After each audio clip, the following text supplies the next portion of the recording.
Hi everybody, this is Kimberly from Starfish Design Embroidery Group. Coming at you tonight to show you how to stitch out that 70s bag. Here she is. This one's done in all cork. It's hard to get the picture in there with the bright camera in the background, the bright light in the background. But this cork is from Cork and Cloth. I just love cork. It's becoming my new favorite. Shh, don't tell Amy I said that from my punk embroidery. Vinyl is definitely much more affordable. The cork is very expensive, but it's heavenly to work with. I do use a 9014 needle in this, and it worked great tonight. The last one I did didn't handle this connection very well, so I had to do a 100 needle, but the 9014 Microtex worked great for tonight. So this is that 70s bag, and you're probably wondering where I got the idea for this. I did a poll on the group and gave a sneak peek, and it was crazy the ideas people had. A lot of people were looking at police or military because of the chevron look, but actually I got it from a jacket of all things. I was looking for inspiration. I love color blocking, so I looked up 70s color block bags, and this jacket pulled up on like the 50th option, and it reminded me, it's kind of late 70s, early 80s. It reminded me of what you would see on Punky Brewster or Rainbow Bright. But once I saw it, I knew I had to do it. I was like, oh my gosh, that's my next bag. I wasn't sure how much people would like it, but my testers absolutely blew it out of the park, and they did a fabulous job. What's really neat about this particular design is this is all different material. This is why I'm doing the video. I don't do a video for every single applique bag because they're all very similar, but this one, the construction is a little bit different. So normally you would add on your main panel and stitch it down, top stitch it, and so on. But this part is part of the applique. So you actually stitch this, tack this down, and then you leave it folded up out of the way until you do all the other applique. And this piece here actually is just laid down underneath, and then it becomes part of the bag by being appliqued together with these bands. So I wanted to do a video on it because that piece seemed to be the most confusing part for the testers, and I did put a separate PDF readme to explain that. I'm highlighting that to you because the cool part about it is if you use the same material up here as down here, it gives an entirely different look to the bag. These end up being a floating applique, but you still get dimension of having this top applique that goes all the way over to the side. So many options. I was like, Ralph, you guys really blew it out of the park with the testing on this. So I hope you guys like it. Stay tuned for the video. If you're seeing this video, that means I have figured out how to splice videos together. If you're not seeing this video, then you're not seeing it. Make sure you subscribe to the channel, one of those little buttons down there. And hit the bell for notifications, and then you'll get sneak peeks. Normally I release my videos before I release the patterns, but I got behind on this one. Thanks everybody. Have a good night. Okay, hopefully you guys can see everything okay. It's Kimberly with Starfish Design Embroidery Group. I am working on that 70s bag, and as always, I've already gone ahead and stitched out the die placement line. So that's the boring part. You guys don't want to see that.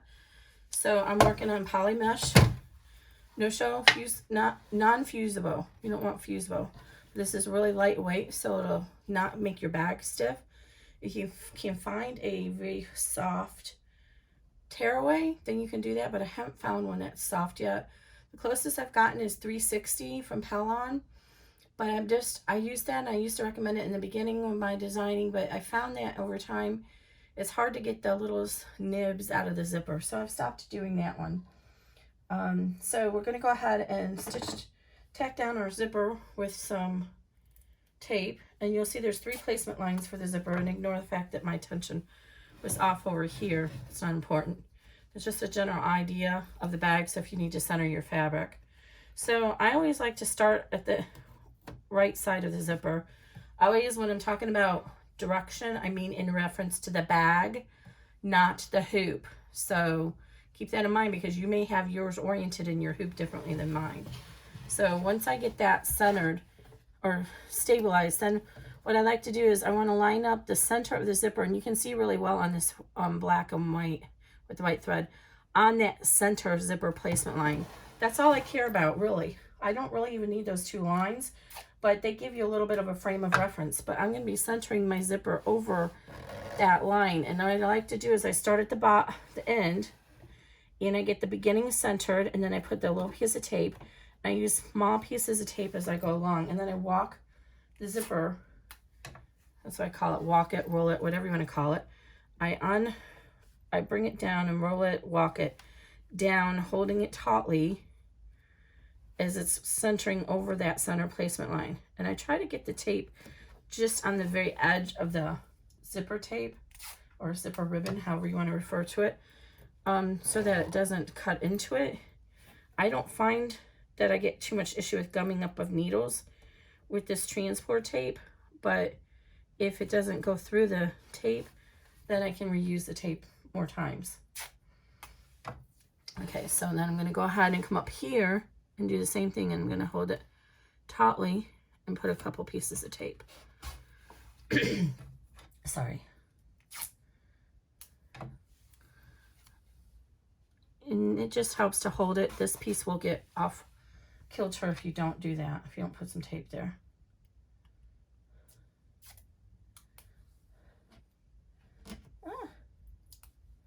Got a little piece stuck there. And then just because I practice, I want to tape down that end zipper pull. In this case, we're using one that's not really jangly, so it's probably okay, just let it go. But it's just force of habit. I tape this down just so it doesn't move around on us. Then I'm going to go ahead and run the tack down. And this tack down is just securing the zipper to the stabilizer. And the reason we want to do that is when we add the back and the lining, we don't want our zipper tape moving on us. And if we don't secure it, it has more potential to move. I'm going to switch over to red thread after this because I don't want purple. I'm not using any purple in my bag.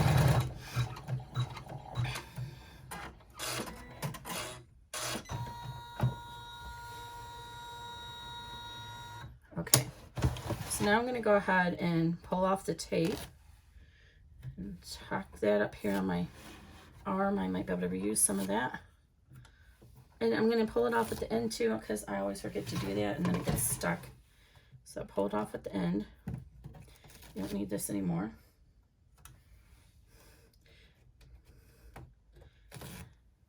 And then go ahead and trim out any of these little pieces of tail, because if you don't, it'll get stuck in your zipper or in your final bag.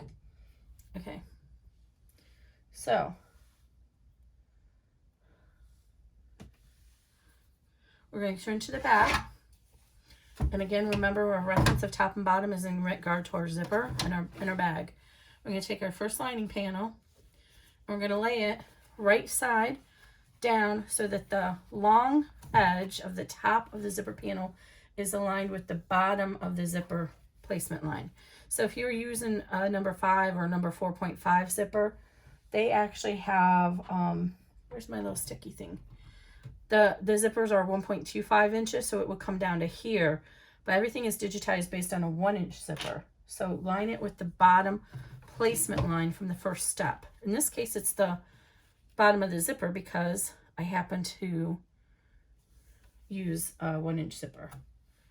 But even when it's supposed to be a 1-inch zipper, sometimes they're not exactly 1 inch. They might be 7/8 inch or even 1.25. And I like to put a piece in the middle because that helps. Now, one thing I didn't mention at the beginning, you see where my frame attachment is. On my frame attachment, it's on the right-hand side. So if I had my zipper over here, I would have this lining would be getting in the way of putting it on my hoop attachment. So because I'm using a Janome, and because Janome users cannot rotate designs in their machine, I digitize everything on this side. But if your attachment arm is over here, then you want to flip your bag around to this side. So just rotate it in your software or in your machine. Most machines will do it for you, but Janome is not good. Oh, I forgot. Okay, so now we're going to take our first panel. I'm trying to remember what the pieces are.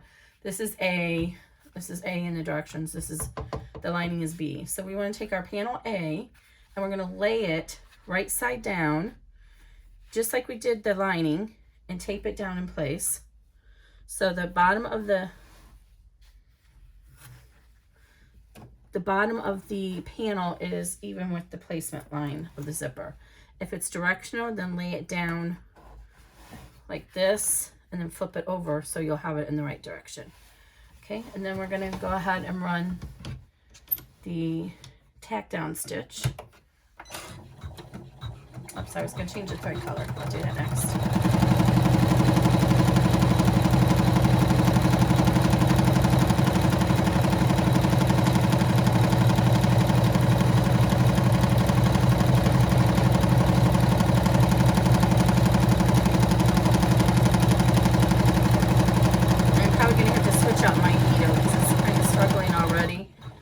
Through this cork. I think I have a 7511 in there because I was doing some digitizing. So now what we want to do is we want to flip over to the back. We're going to leave this panel up.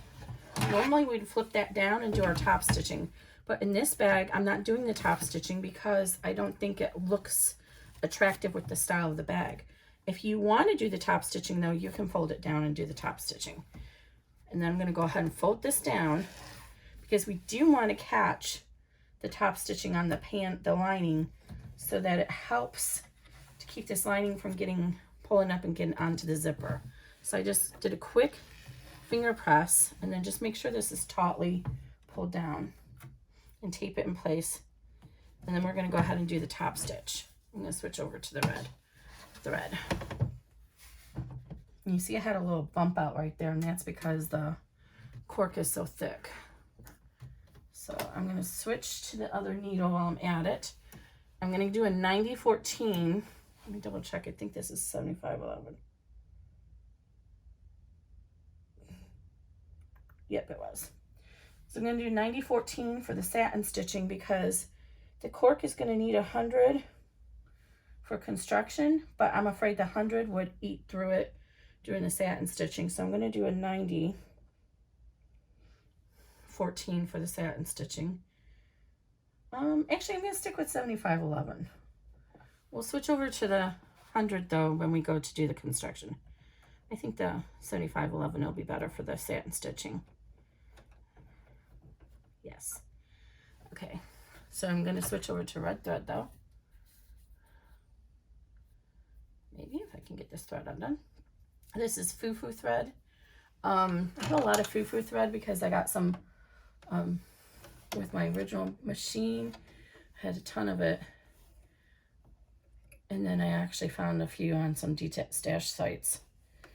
I like the Foo-Foo or Floriani. Floriani bought them because it's got a really pretty shine to it. But I prefer Isacord for most everything else, as I just find that Isacord tends to be more stable. But the Floriani Foo-Foo, just the sheen is pretty. It's got the sheen of a rayon.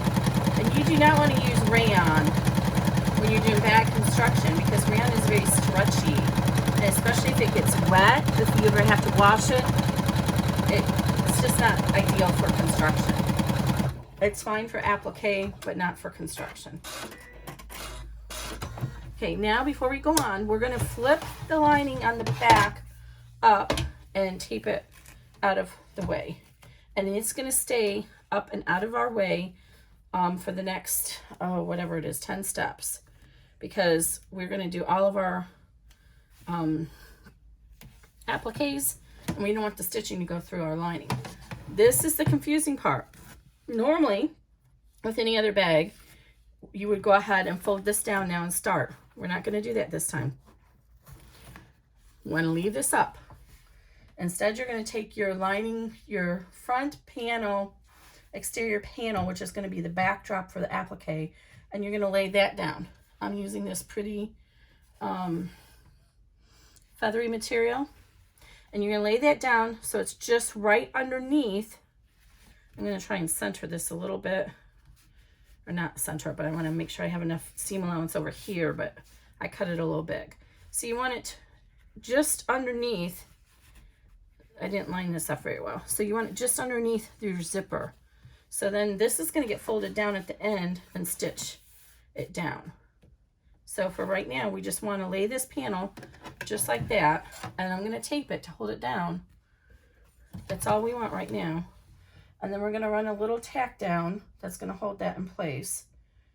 And actually, because this is cork and it's so thick, I'm going to trim out, reverse applique sort of, the leftover spot, because cork is really expensive, and I think it'll be a large enough spot that I'd be able to use for D-ring strap connector or something. So there's no sense in having all that extra layer of cork underneath. So I'll show you when it stitches out here. Make sure you have that on there right.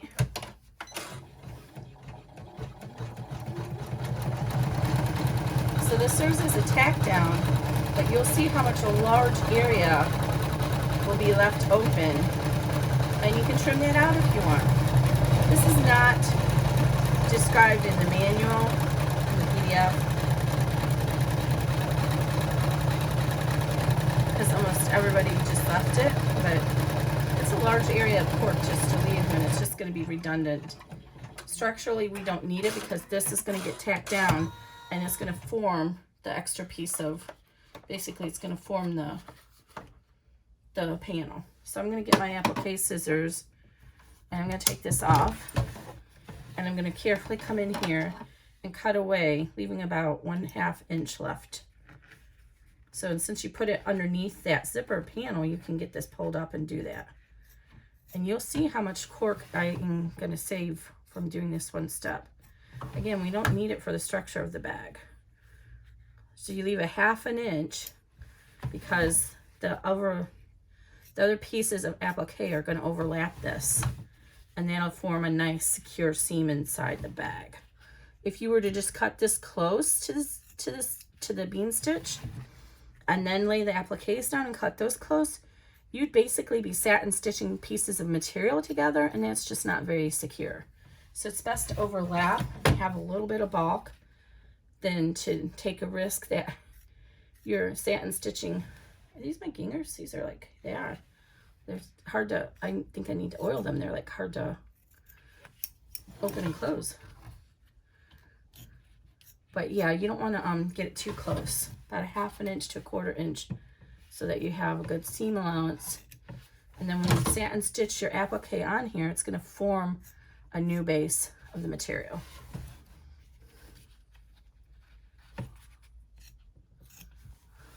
So look at how much of that cork I just salvaged by cutting that out. That's a lot of cork. As expensive as this is. Okay, so now we're going to go ahead and run, and we could have done that at the same time, but I wanted to cut that out first. We're going to run the placement stitch for our bottom chevron, I guess. It would be sort of like a chevron. You'll see this is going to cut into our onto our area that we just trimmed out.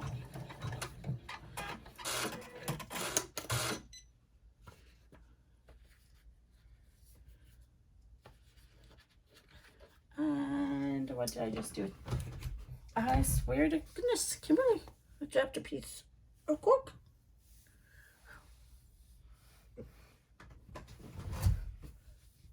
Yep, I did.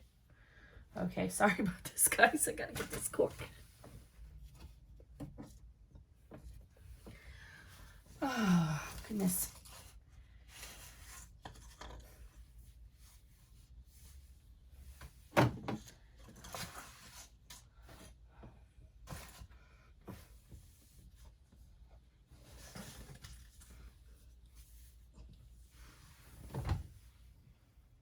Hey, Grayson, can you come help Mom a minute?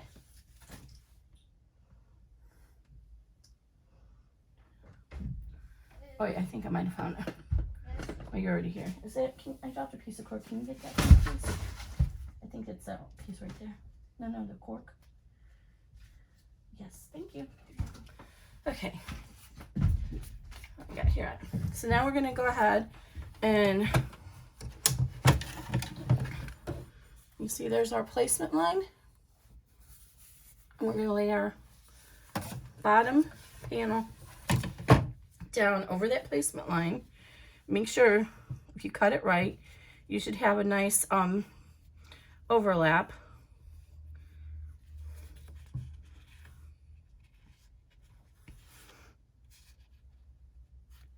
And then you can tape this down or let gravity hold it in place. I'm actually just gonna, I can't find my purple thing. My purple thing is easier.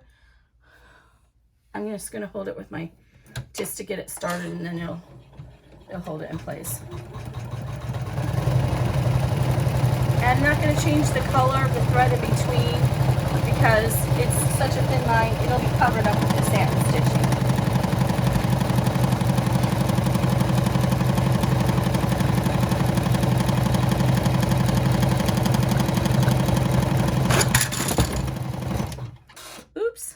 Wasn't good. Sorry about that, guys. All right. This hook, this rack is actually for my 350, so it doesn't fit the handle really well. So the vibrations sometimes set it free. Right, now I got that really close right here, but that's okay. It's gonna get overlapped. So now we're gonna go ahead and trim this as close as we can to the applique on the bottom and the sides. Underneath, it's gonna be like this. It's gonna get covered up. It's not as urgent, but I'm gonna go ahead and try and trim it as close as I can anyway. If you cut into the stitching a little bit, it's okay because I made it a bean stitch so that even if you cut like one tiny piece of the strap or the stitch, the rest of it will hold it in place. And I forgot to mention with cork and most of the vinyls, I find trying to keep the scissors straight up and down.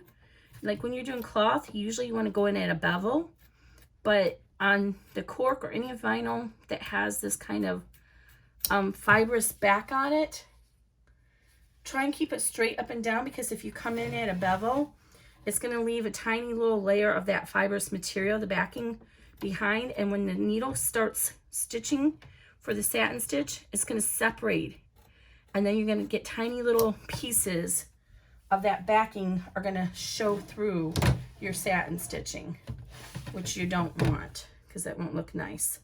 So try and keep your applique scissors straight up and down as much as you can when you're doing this piece here, cutting this out.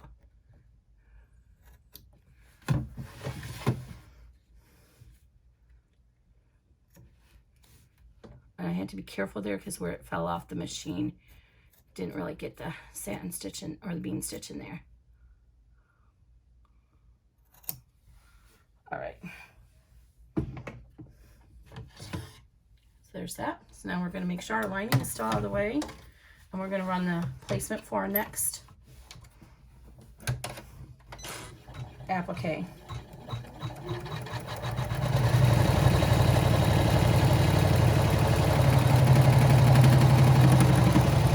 You see how it has a little bit of an overlap.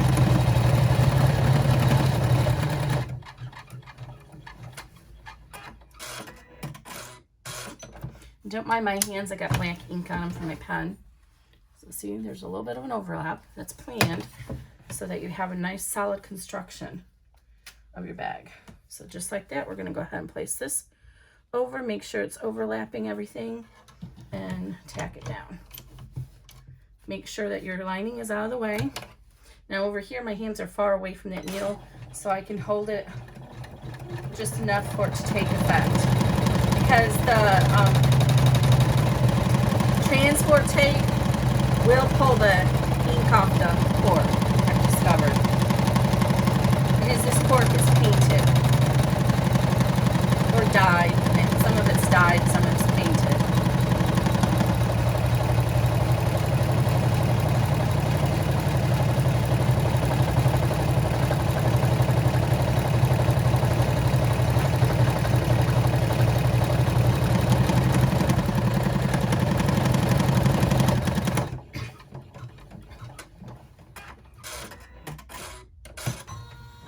Okay, here we go again. Go in here and trim it out. Again, we're going to try and keep our applique scissors up straight up and down as we can. And I can't really zoom in and show this to you, and I can't do it in the air, else my frame will come undone. Hoop frame is, you know, it's like interesting that from a historical standpoint, be careful because my green is under there. Sometimes it's got a frame and sometimes it's got a hoop, depending on what manufacturer you use. So when I first started, they always referred, I think I had my Bernina always referred to it as a frame. So a lot of the times I would put frame in my instructions. And then more and more I've changed to hoop because that's what most people call it, is a hoop. I'm not so sure about my color combinations here.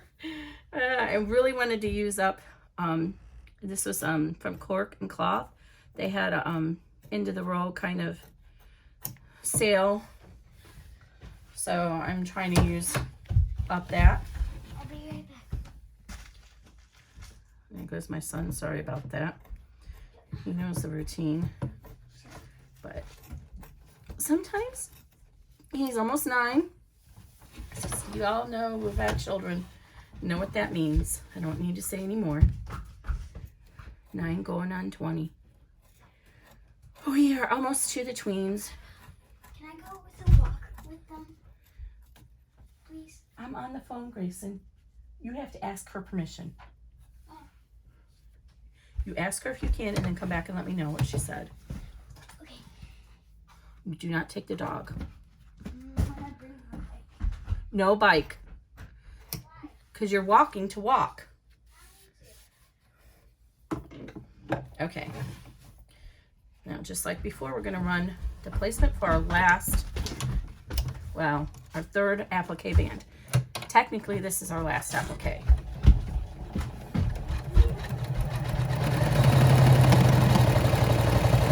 Grayson, you had to come back and let me know what she said.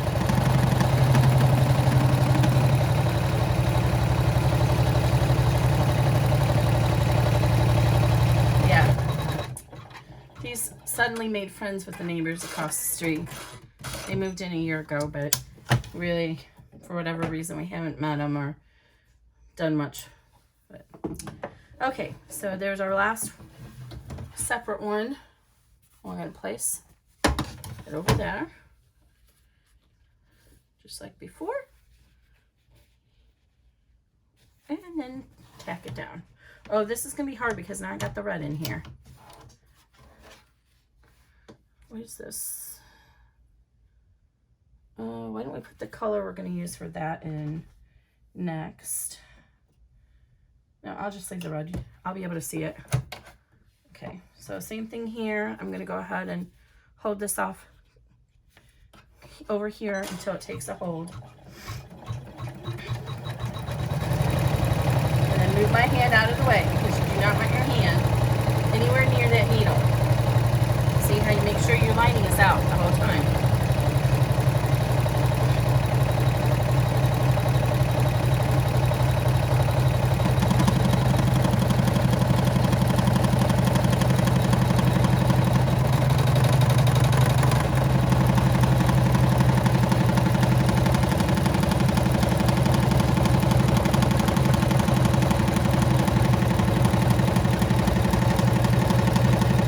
You guys sit and watch people do embroidery bags at night. I've actually watched sewing before I go to bed. It calms me. I have found a chef. He's called Puffy Kitchen or Puffy Chef, something like that. I really like him, and I've been watching him a lot. And I don't really learn anything from him because I've been baking since I was like 11 years old. So I don't really learn a lot, but just I enjoy watching him. He's got a calm voice and it's relaxing before I go to bed. So check out him, Puffy Kitchen, I think it is. But it's a man, and I think his partner / husband, I think they're married, yeah. I'm pretty sure he said his husband. I think he's behind the camera, and then He doesn't talk too much about his kids, but I'm pretty sure I've figured out now he's got twin boys. But they're never on the camera. So check him out. But he doesn't talk too much about family, but he does do some things differently than I've done in the past. So, not that I really learned anything, but one thing that's interesting, and here I'm talking about baking, but, and it's relevant because to, not relevant to this, but what he does is relevant to baking, that I haven't learned is he measures his flour, or he weighs it. And the reason why that's important, I have come to learn, if you've ever baked a lot, especially if you're up here, like in the north part of the country, I'm in Ohio, when you have humidity and things like that in the air, it actually affects flour. And the volume in a cup, you can have a difference in 1 cup on one day could actually have a different number of grams in it versus another day. So, and also, you know, how much air you put into it when you sift it. So he measures flour on a scale. And I was like, you know, that's probably why if you've ever made cookies and like use the same recipe and exact same measurements, and one day they're perfect and the next day you go to make them and they're like hard and too chewy or too doughy. And then that's why, it's because the flour actually changes.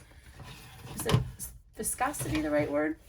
It changes based on the climate, amount of humidity in the air. And I learned that from another show, but that's why he measures with a scale. All right, look at that. I'm kind of digging it. We'll see. So now we're on to the last applique, which is this piece. So now we're going to fold this panel down, and we're going to finger crease / use a boning tool, because I'm using cork. It's a little bit harder to finger crease. So I have my boning tool here, and I want to try and crease that along as much as I can, because if you go like this, it's going to get stuck in your zipper. So you need to make sure this is pulled down as tautly as you can, and finger boning that. Use a roller, or this is a boning device, against a hard surface so you don't unhoop it. And then we're going to put some tape down to hold it in place. Now I'm only going to have the tape on here for a few seconds, so it'll be okay. Even though I just told you guys don't use the transport tape, but I think it'll be okay for just a couple seconds because I really want to hold that down.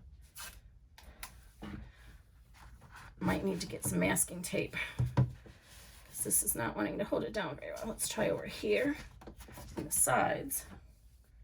But I want to make sure it's held down tautly all around, because otherwise, like I said, you're going to get it. It's not going to be even in your zipper area. I only need to hold it for just a few seconds. Make sure your lining is still out of the way. And go ahead and run that tack down.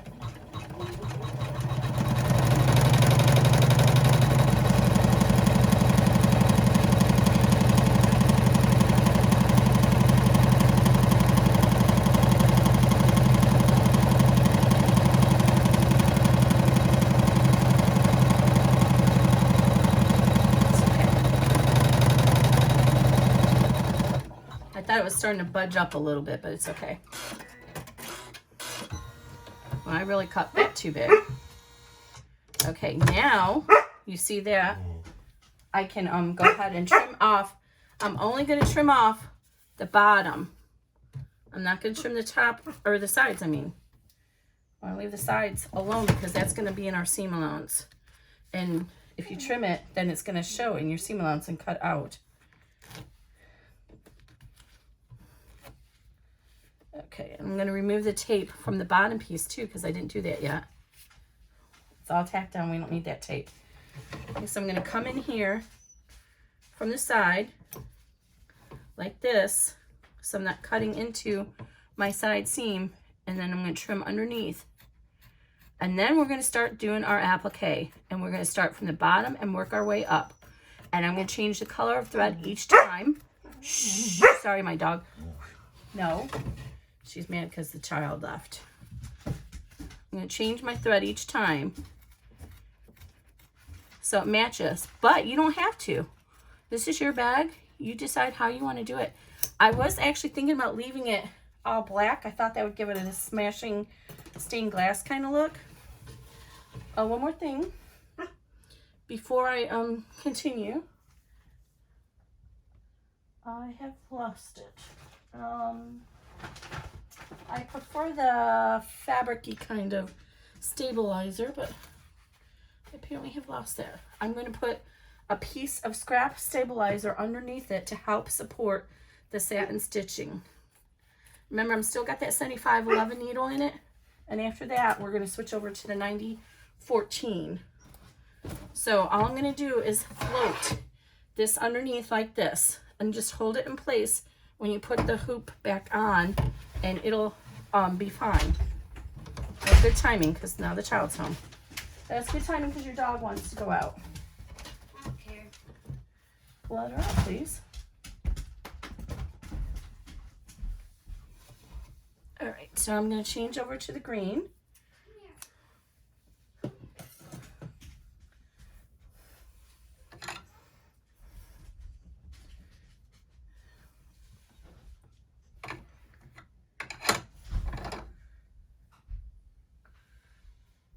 All right.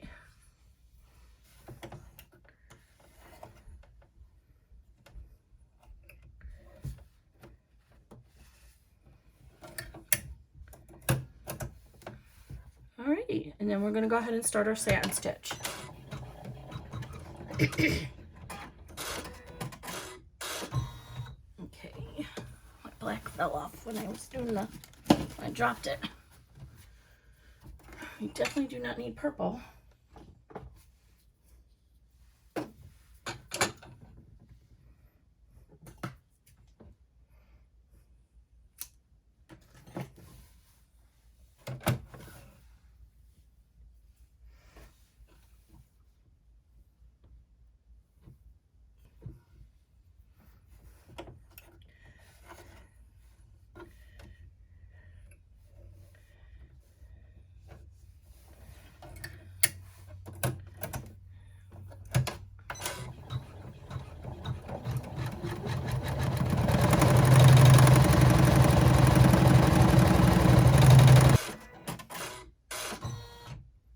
All right, now on to the next color. I'm digging this so far. I was a little worried, but not sure about the black, but that's one thing I love about Janome. Her satin stitch is beautiful. It's one of the reasons I bought her. If you guys have this Janome and you're on the Janome groups, actually he's on the brother group too, because he has a brother multi-needle. Matt Dennison, watch for his post. He actually does embroidery during the day for a living on the big machines, but he's a digitizer, and he would post the stuff he did on his Janome, and I was like, wow, that is such a beautiful satin stitch, and it rivals the satin stitch of my 6 needle and the brother, which is beautiful. All right, on to our last color change. Looking really good. Wow, that's striking. Okay, and this is going to be our last one that we're going to use, and we're going to use this for the construction part. So after this satin stitch, I'm going to switch over to the 90, I'm going to try the 90 needle, but my experience when I did this D-ring strap connectors, the last one I needed a 100 needle, but we'll try the 90 to start. And I have the micro tech because that's what was recommended in the cork group for sewing on the bags, but to be honest, I did not notice any difference at all with that on the embroidery machine versus the regular universal.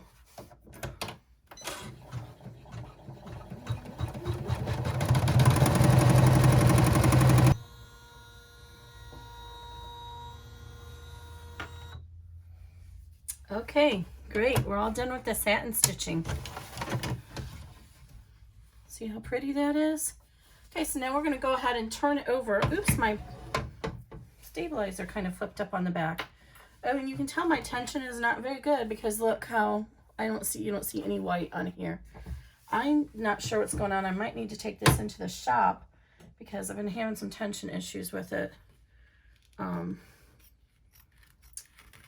So I don't need this extra stabilizer in here, so I'm going to just trim that out roughly.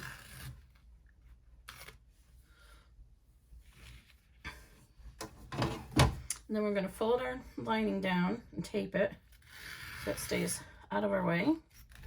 It doesn't fold up on us.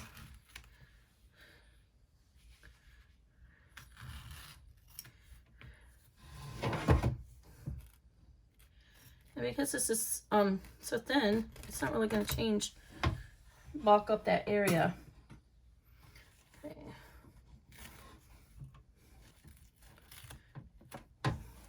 So for good tension in your satin stitch, you should be able to see mostly white. It's 1/3 is supposed to be what it is. 1/3, 1/3, 1/3, but you should see white in the middle and then just the color on the outside edges. So my tension is very much off. And I might just have to play with it myself. Don't ask me what this material is called for the lining. I got it from a D-Stash group and there's no name on the selvage, but it is very nice quality. All right, so now I'm going to go ahead and run the strap connector placement lines for our D-ring strap connectors.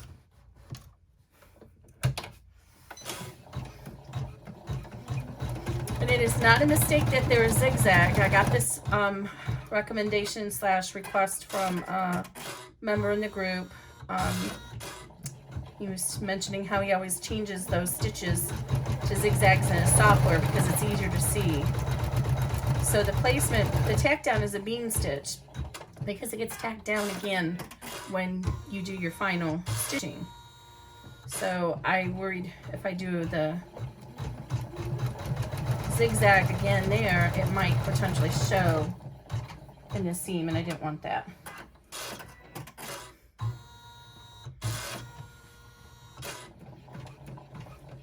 And I'm only going to use the D-ring strap connectors on the top, but I do 4 placements for you because you might want them on the top to use for a crossbody.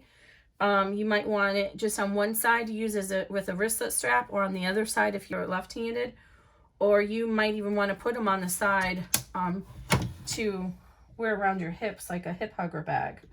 You could do that. Okay, so I'm going to trim all these out because otherwise they get stuck in the seam allowance. So it's probably hard to see since I used the navy thread, but they're right here, here, here, and here. So I'm going to center my D-ring strap connectors, and I'm just using, this cork is pretty good quality, so I'm just using 1 layer that's 3/4 inches wide. And you need to make sure you have enough space in between your zipper pull area and the D-ring strap for your presser foot to get through. So I find for my Janome, if I line up that D-ring strap connector with the top of that top panel or the top stitching of it, that usually is enough room for my presser foot to get through. I could actually go a little bit closer on my Janome than that, but if I do, then it confuses you guys when you're doing your bag, so I don't. My Janome is actually shorter than that, so I could probably actually go this high and still be able to bypass it. Okay, so I'm going to line it up so that D-ring strap connector is right there, and I'm using a big thick piece of tape. The reason I do that is because the presser foot has a tendency to want to try and push on this when it comes around the corner, and if you put a big piece of tape, it sort of acts like a bridge or a ramp for the presser foot so it doesn't bump on your material, whether you're using cork, vinyl, or cloth. So this is the 1-inch transport that I'm using.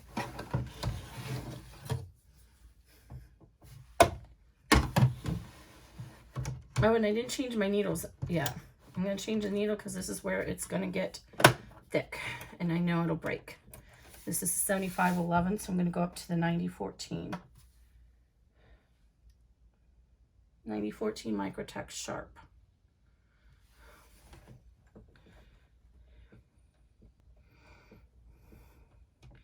And this is actually in the guide. I recommend doing it at this step in the PDF as well. Sometimes I have trouble using the threader on these different size needles. Oh, this time it worked. Okay, I'm going to go ahead and skip the next few steps because we're not using that strap connector placement, so there's no sense in wasting that thread. And then we're going to start over here.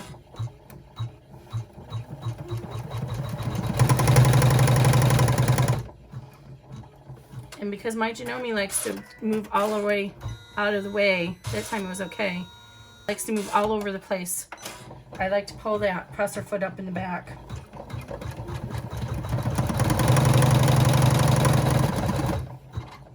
So it doesn't hit the D-ring strap connector. See how it does that? It would have hit that D-ring strap connector. Now, if you do that and you run into that issue and you hit something, do not just resume your bag. Assume that, this is a time when assuming is a good thing. Assume that it made your hoop off kilter, your orientation of it, or the configuration. I can't get the right word in my head.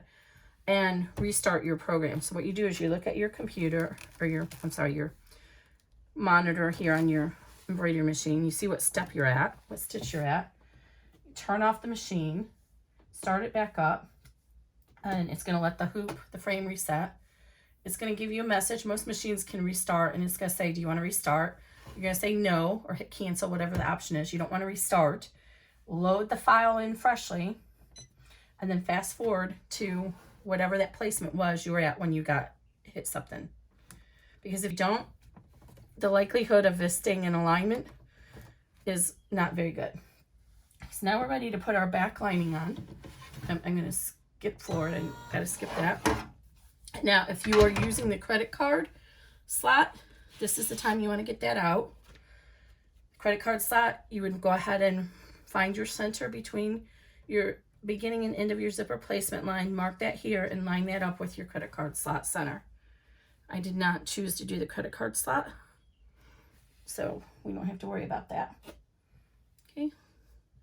I'm just going to put 2 pieces of tape here and a piece right here because we're actually going to pull this back up after we tack it down. So we don't need to tack it down at the bottom yet. Just make sure it doesn't come undone when you flip it over. And now we're going to put our backing. If your material is directional, lay it down so it's going the right direction. So this is the direction. This will be up, and then just flip it over. And it'll be the right direction when you go to do it.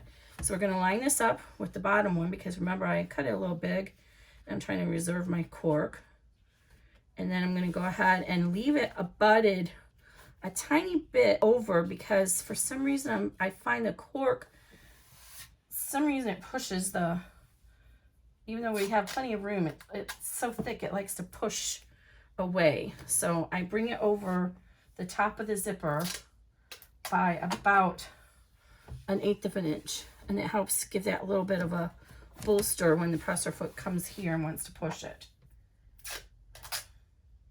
All right, I'm going to put a piece here to hold that down.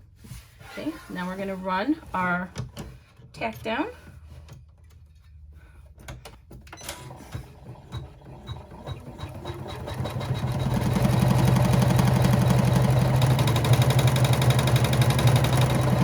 A lot of layers right here it's going through right now, especially when it goes through that D-ring strap connector. This looks like it's pushed up some. I want to make sure that D-ring, okay, good. I want to make sure I didn't hit the D-ring.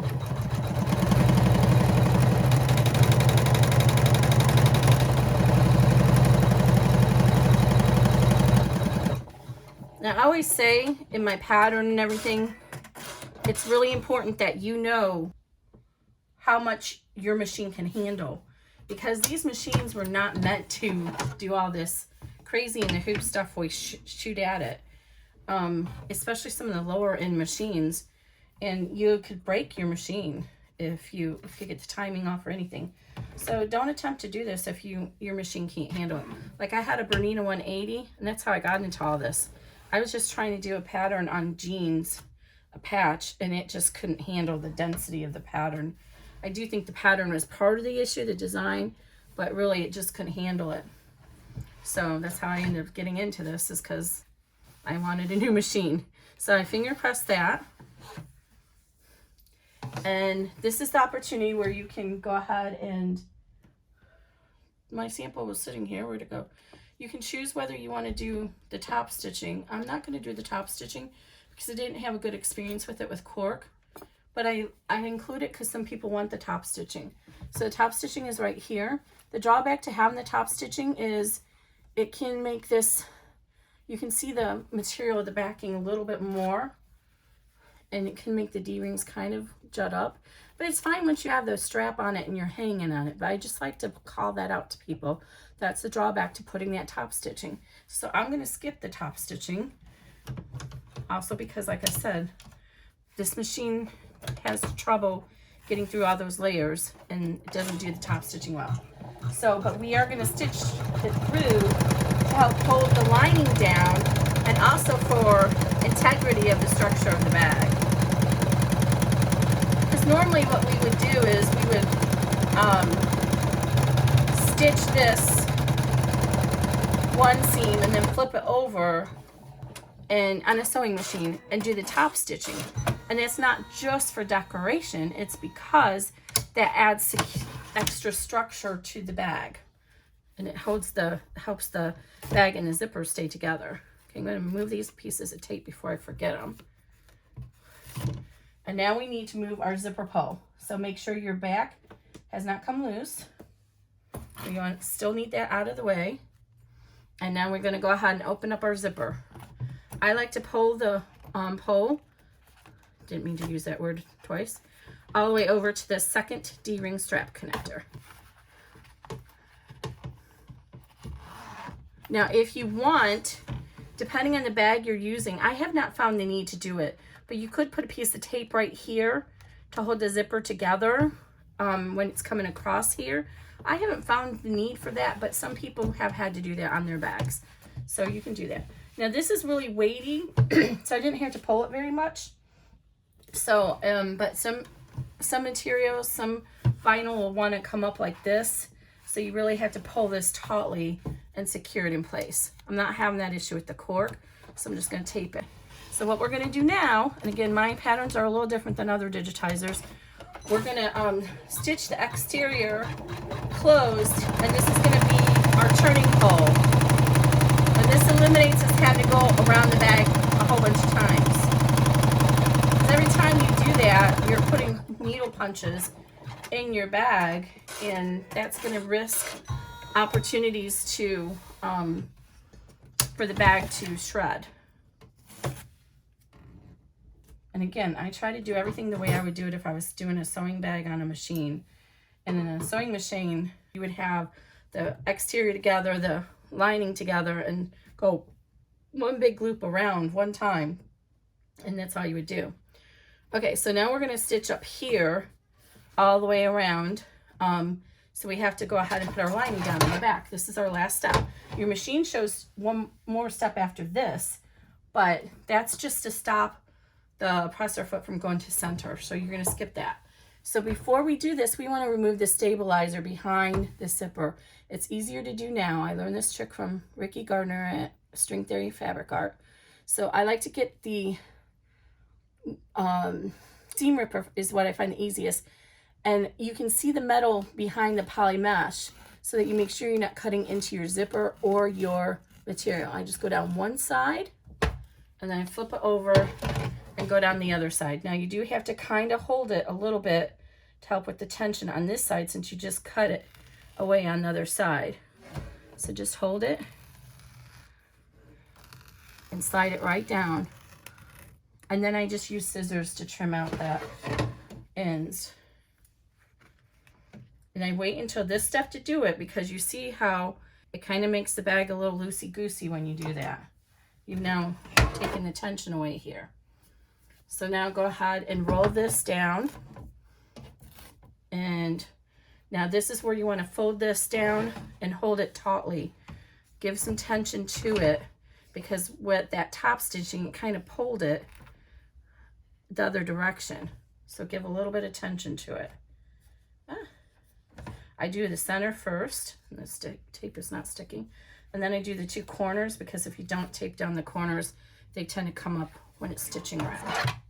Okay, carefully lay it back down to make sure you don't unstitch or untape that. And now we're going to go ahead and go around and stitch our bag closed.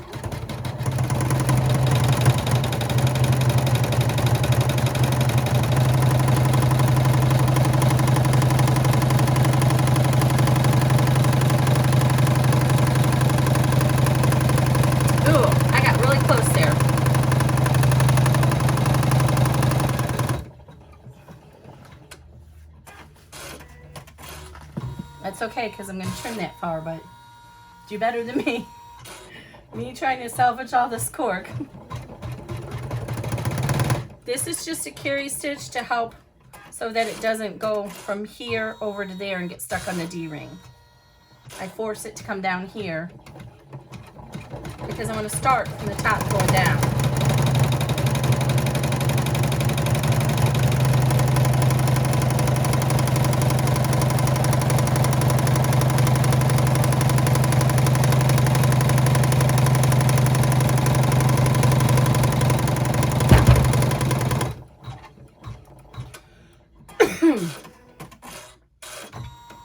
I can't believe how vibration this is. I even have this on some little foam pads. So now we're all done. So turn it over and make sure that the back did not come undone before you remove it from the hoop. I'm going to move my frame out of the way here, my hoop attachment. I can do that on the Janome. And what I was saying during the loud volume of the machine, the reason why I do this carry stitch right here is because it's going to end up over here, right?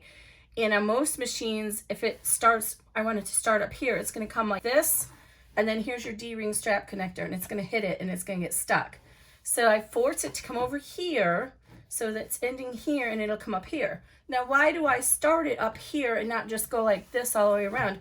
I do that in some bags. It just depends on the bag construction or what bag I'm working on.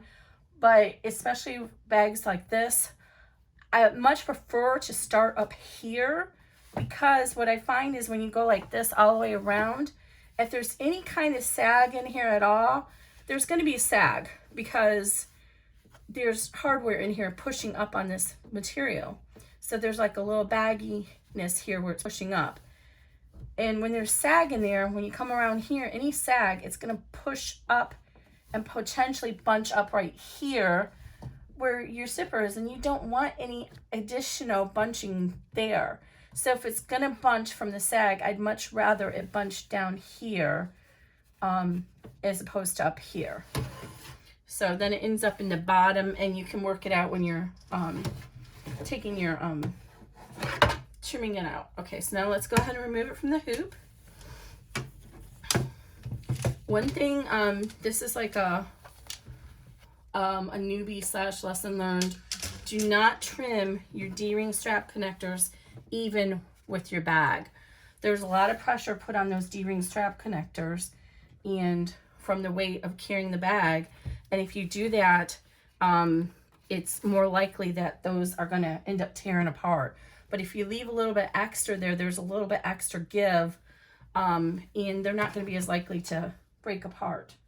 Oops, let's get all the tape off here before I start cutting. I like to go ahead and trim off the big pieces of stabilizer because they are great for using for reinforcing satin stitching when you're doing the satin stitching. Oh, so sorry. I had pizza for lunch / I didn't eat since then and did not agree with my tummy. I don't know what's up with that. I don't usually have any issues with pizza. Well, in truth, I eat meatballs because there's less carbs. All right, a piece of tape stuck here. So I'm just trimming off these big pieces of stabilizer first. Tell me if you hear her, okay? Just go let her in now. Grayson, it's late, and if she starts barking, she's gonna bother the neighbors. So just get her in now. Sorry about that, guys. Could interrupt us. It's so funny. Just a little aside from my day. So, you know, it's June 3rd, and we're all working from home, or June 4th, whatever it is, and because of COVID. So we run a team meeting today. Teams is, if you don't know it, it's an application in Microsoft. It's their new thing, their new instant messaging, instant everything app. It's actually quite impressive. So you can do the video conferencing there. So we had all these tiles with everybody who was on the video, who was doing video on there. And this lady's front and center in the middle. And all of a sudden you can have a background that kind of, like to get rid of the background in your house or whatever. All of a sudden her husband walks up behind her. He didn't realize she was at a meeting. He had no shirt on. And then you could see his whole top part of his body. And by the time he realized it, he's trying to scooch down behind her and hide himself. And you could see he was a nicely bodied man. So you could see his man boobs behind her shoulders. Oh, it was hysterical. I was like, oh my gosh. And she was so mortified. So she finally figured it out, and she's scooted down out of the frame to get rid of him. You could almost hear him giggling in the background when he realized what he did. Oh, it was, you know, you got to take the lightness of what you can in life. And right now we're all struggling for many reasons. Okay, so I'm gonna go ahead and trim all the way around. So what I did is I came in at an angle, and this just helps close it later on to have a little bit of extra material. But I always cut here first, and then I do the rest from the exterior side, because usually you don't see so much bob in the top thread on the back, so it's usually easier to see it. So I'm gonna go ahead and come around here, and I'm gonna leave about 1/4 of an inch seam allowance.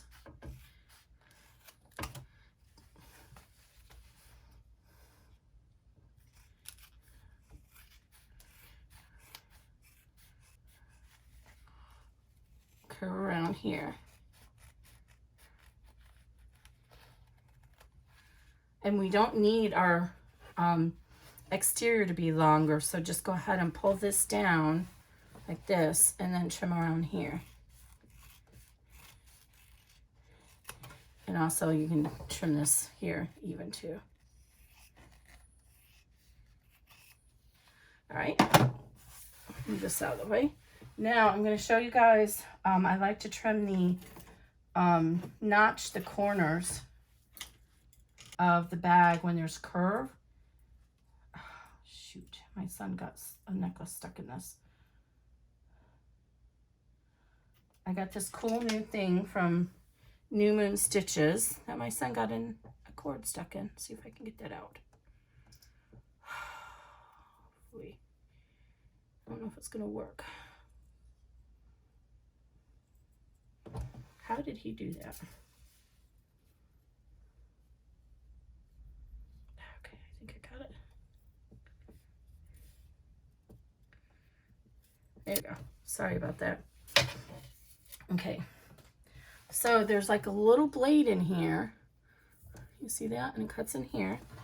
And then you can just go in here and notch your corners. So, oops, do it from the front top so you can see where the blade's going to be. And it does a little, I don't know if it'll come through all this layers. This is my first time trying on a lot of layers. Oh, it did it. I did have to use a lot of muscle strength though. But you go in here and it'll remove the little, it's a notcher, and so it probably will work better on fabric. But you remove that extra material and allows it to spread out. It's not doing a really good job through the cork, so I'm gonna go ahead and notch my corners with my scissors. But it'll do really good. I was playing with it on fabric, and it'll do a really great job on fabric. And probably if you have fewer layers of fabric and cork. So I'm just coming in here and just notching it.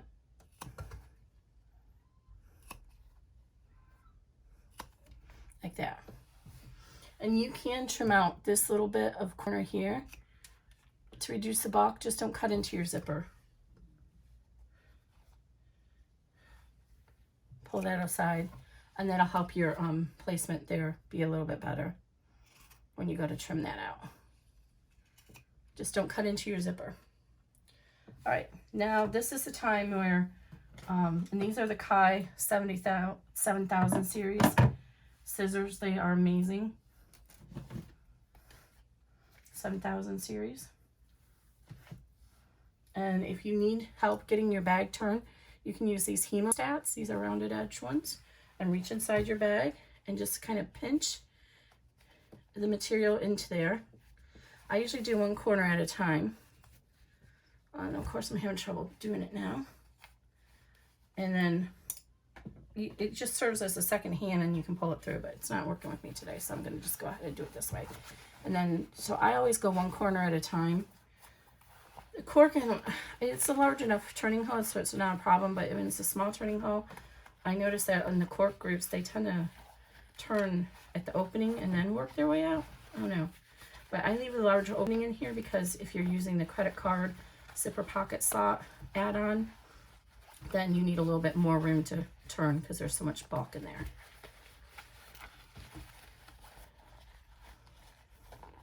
And I try to turn as much as I can, the corners and everything out when it's the lining side is out, because I just find it's easier when you get to the right side. Now, I'm not gonna glue this shut now. I always wait till I'm done in case I made a mistake. But what I do is I use glue. I use Fabri-Tac by Beacon. And what I do is I just fold this closed and I do a small section at a time. It's kind of hard, the cork is unwieldy. And I glue along here, and then you fold that little tab in underneath, and then you attach it and put a clip there and hold it in place. It takes very quickly. The other day I did one, and by the time I was done with the left side, the right side had already set. So it sets, I think it says 20 minutes and then an hour for curing, but it set very fast for me. Okay, so now I'm going to go ahead and reach inside and finish opening the zipper. And sometimes you have to reach in there and get that D-ring strap connector scooted out of your way. And then you can flip the bag all the way out. So you're pretending I already sealed it closed. One of the reasons I don't seal it closed is because if it's open, you can get your hemostats or your rounded device inside underneath the lining to push out the corners, and it's easier then. So I'm just going to kind of push out as much as I can with my fingers, and if I need to, I'll get the hemostats in there. This cork is pretty, sorry, I have to keep moving, my leg is falling asleep over here. This cork is pretty pliable. So you can see that I can get almost the whole thing out with just my fingers. There's just a very slight curve to this bag. And then I'm going to get in here with my hemostats. I close them together so it's rounded, and then I just gently push along the corner. Keep my hand down here so that I can feel where it's at so I don't puncture it. And just gently push around and push that material out, the extra material. And then I like to kind of rub it along the seam at the bottom, and it kind of helps spread that. And the same thing over here, I'm going to just kind of guide it with my hand. And you can see if you start to see the stitches that you pushed it too far. You see now the bottom is nice and rounded. Now the top part is where everybody has more issue. So on the zipper pull side, all I do is I put the hemostats in there underneath that zipper pull, and then I hold with my thumb up here to guide it, and then I pop that out. And you just kind of roll it underneath there, and that zipper tape will pop up on that side. This side is a little bit more because you have that bulk of that seam. Now, if you were doing this, sewing this by machine, on a sewing machine, the trick is not to sew through top stitch your lining and your, so they tend to leave the lining on top without top stitching through it. And that way the ends are not stuck together like this. But because of the way we construct it in the hoop, all these pieces get stuck together. So all you have to do is just work your device, whatever it is you're using, and push that material down. And then as you do that, you can pull the zipper up in the background. So there's it, push it up. So I'm going to push this in here at that little corner and pull the zipper up, sort of like you do at the other end, but you're pushing that material down into the void behind the zipper. It's so hard to show it on the video, but you just push that little bulk down and pull the zipper out at the same time. And once you do that, then you can close it, and it'll close almost all the way. I mean, most zipper pouches don't close all the way to the end unless you have a thing, but see how close that is? And that's the key. You have to push. Again, I'm going to show you again. You're going to have that little bulk here. You're going to push it down. You're compressing it into this and pulling the zipper tape out of that seam at the same time. Now you'll see how even though we top stitch this, some material pushes up more than the other. If you don't like that, I don't mind it, because once I close the lining, it's going to be fine once you have stuff in here. But if you don't like that, then just take a piece of double stick tape and put it underneath at the back of the lining. So I don't want to have to turn this all the way back up to show you. But okay, let's see if I can show you. I should have showed you before I did this. Okay, so this is the back exterior, and this is the lining. So when it comes out and flips together, it's going to be flipped like this, and your lining is going to be against your back. So if you put a piece of double stick tape against that lining along the top, after you turn it, before we turn it all the way out, reach up and pull that tape out, and then you can pull, it'll stick it down to the back of the bag. But I don't find it's needed, and it's definitely not needed if you did the top stitch. Okay, so I'm going to go ahead and close this. Everything's out, and give a final little view for you.